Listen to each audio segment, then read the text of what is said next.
तो प्रीवियसली हमने देखा था जहाँ पे माकी डिसाइड करती है कि वो जाएगी जेनिन क्लान और सारे कर्स्टूल को लेके आएगी। तो वो पहुंच जाती है जेनिन क्लान जहाँ पे उसका स्वागत करता है नायोया। अब उन पे बात करें उससे पहले अगर तुमने प्रीवियस वीडियो चेकआउट नहीं किया है तो उसके लिंक यहाँ पे फ्लैश हो रही होगी, जरूर चेक कर लेना। खैर, नाया उसकी स्वागत करता है बकवास के साथ में, जिसको वो इग्नोर करके डायरेक्ट जाती है जेनिन क्लान के वेयर हाउस की तरफ, जहाँ पे रास्ते में उसे मिलती है उसकी मदर, जो उसे कहती है कि माकी तुम्हें वापस जाना पड़ेगा, क्या तुम भूल गई हो कि हम यहाँ पे अलाउड नहीं है। जिसमें माकी कहती है कि मेरी हेड से बात हो चुकी है, मैं जा सकती। फिर हमें एक छोटा सा फ्लैशबैक दिखाया जाता है। माकी मेगुमी को बताती है कि उसको जेनिन क्लान का हेड बना दिया गया है, जिसमें मेगुमी साफ मना कर देता है कि वो जेनिन क्लान का हेड नहीं बनेगा। तभी माकी उसे समझाती है कि नोबितो जेनिन ने जेनिन क्लान के जितने भी एसेट्स थे और टूल्स और मनी, वो सारी चीजें उसके नाम पे कर दी है, और उसी के साथ साथ में अगर वो हेड बन जाता है तो बाकी के जो 3 क्लान है और जुजुत्सु हेडक्वार्टर्स में क्या चल रहा है उन सारी चीजों की इंफॉर्मेशन उसे मिलेगी, जो हमारे लिए काफी फायदा कारक है।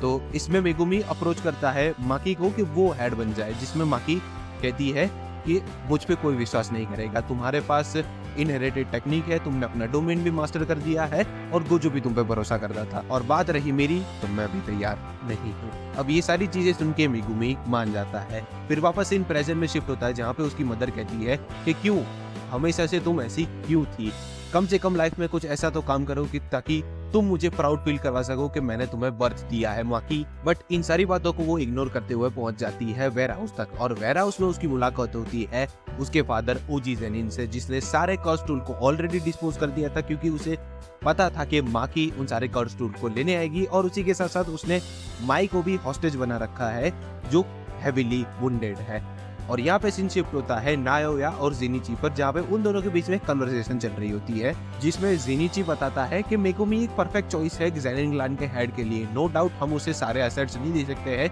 बट उसको कई सारे लोग सपोर्ट करते हैं, और उसका जो रिलेशन था गोजो के साथ में, तो अगर वो हेड बन जाता है तो हमारे गोजो क्लान के साथ जो रिलेशन है वो भी अच्छे हो जाएंगे, और नोरितोशी कोमू भी कोमू क्लान का हेड बनेगा, तो वो अपने लिए ही फायदे कारक है।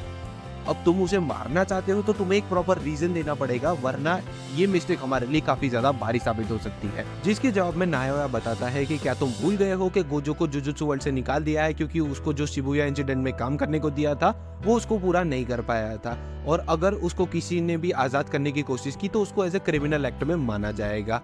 अब हम इसी चीज का इस्तेमाल करेंगे और मेगुमी माकी और माई को मार देंगे, ये कह के वो लोग गोजो को आजाद करना चाहते थे। दूसरी तरफ सीन शिफ्ट होता है, जहाँ पे हमें ओजी जेनिन वर्सेस माकी दिखाई जाती है, जिसमें ओजी जेनिन इस्तेमाल करता है अपना domain expansion falling blossom emotion की, और वो इस फाइट को एक ब्लो में खत्म करना चाहता है, क्योंकि उसको नहीं पता माकी के पास कौन सी पावर्स है और उसकी स्ट्रेंथ कितनी है, और जो उसके पास जो स्वॉर्ड है वो क्या कैपेबल है। दूसरी तरफ माकी के पास है एक कर्स टूल जिसको बनाया है जुजो किमियो ने, इसका नाम है ड्रैगन बोन। अब ये अपने यूजर को अलाउ करता है किसी भी टाइप का फोर्स के हमले को ऑब्जर्व करने का, और उसी हमले के साथ साथ में वो कर्स एनर्जी को भी ऑब्जर्व कर लेता है, और यूजर की विल पर ये ऑब्जर्व की हुई फोर्स और कर्स एनर्जी को इजेक्ट भी कर सकता है।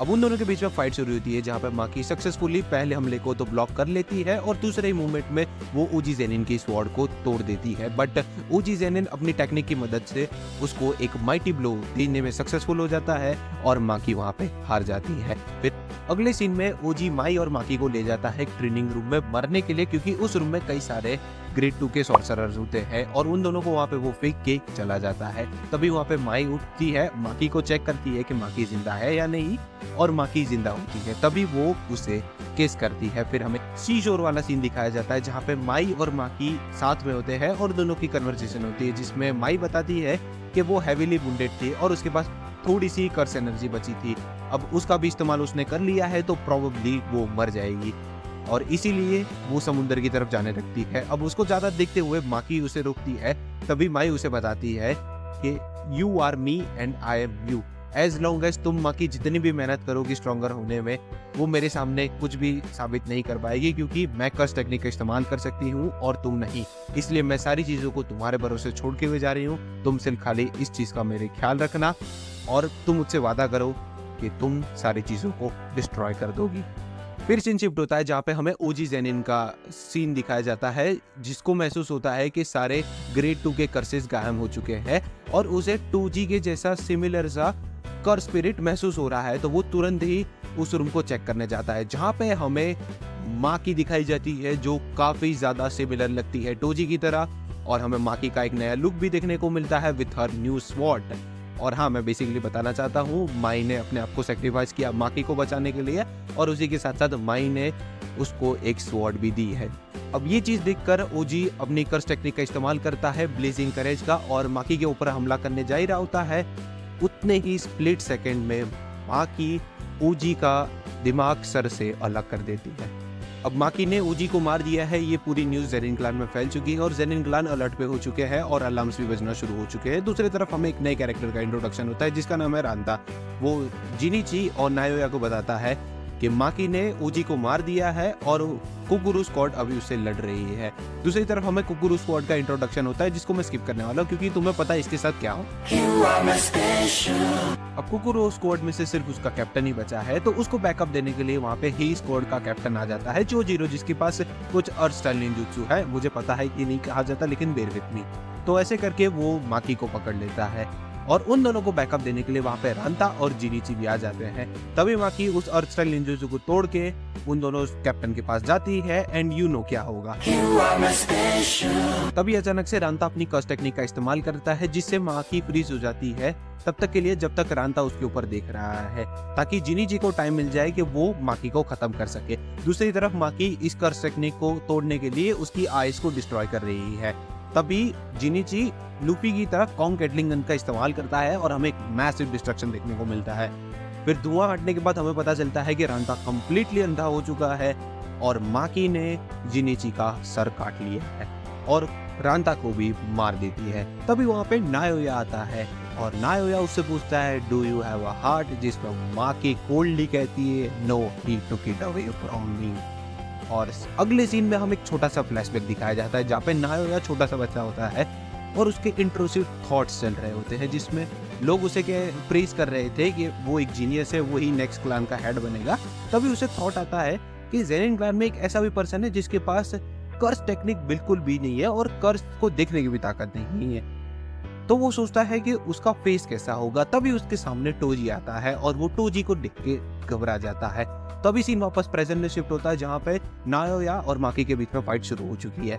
नायोया माकी को ओवर पावर कर रहा है क्योंकि जो उसकी एबिलिटी है 24 फ्रेम्स पर सेकंड पे मूवमेंट्स को पढ़ने की, वो माकी को टाइम ही नहीं दे रहा है रिकवर होने के लिए। और उसी के साथ साथ उसकी जो प्रोजेक्शन कर्स टेक्निक है उसके बारे में भी पता चलता है जिसमें ये टेक्निक अपने यूजर को अलाउ नहीं करती है कोई भी ऐसा मूव करने से जिसमें उसकी ट्रेजेक्टरी ब्रेक हो या फिजिक्स के लॉ को ब्रेक कर सके।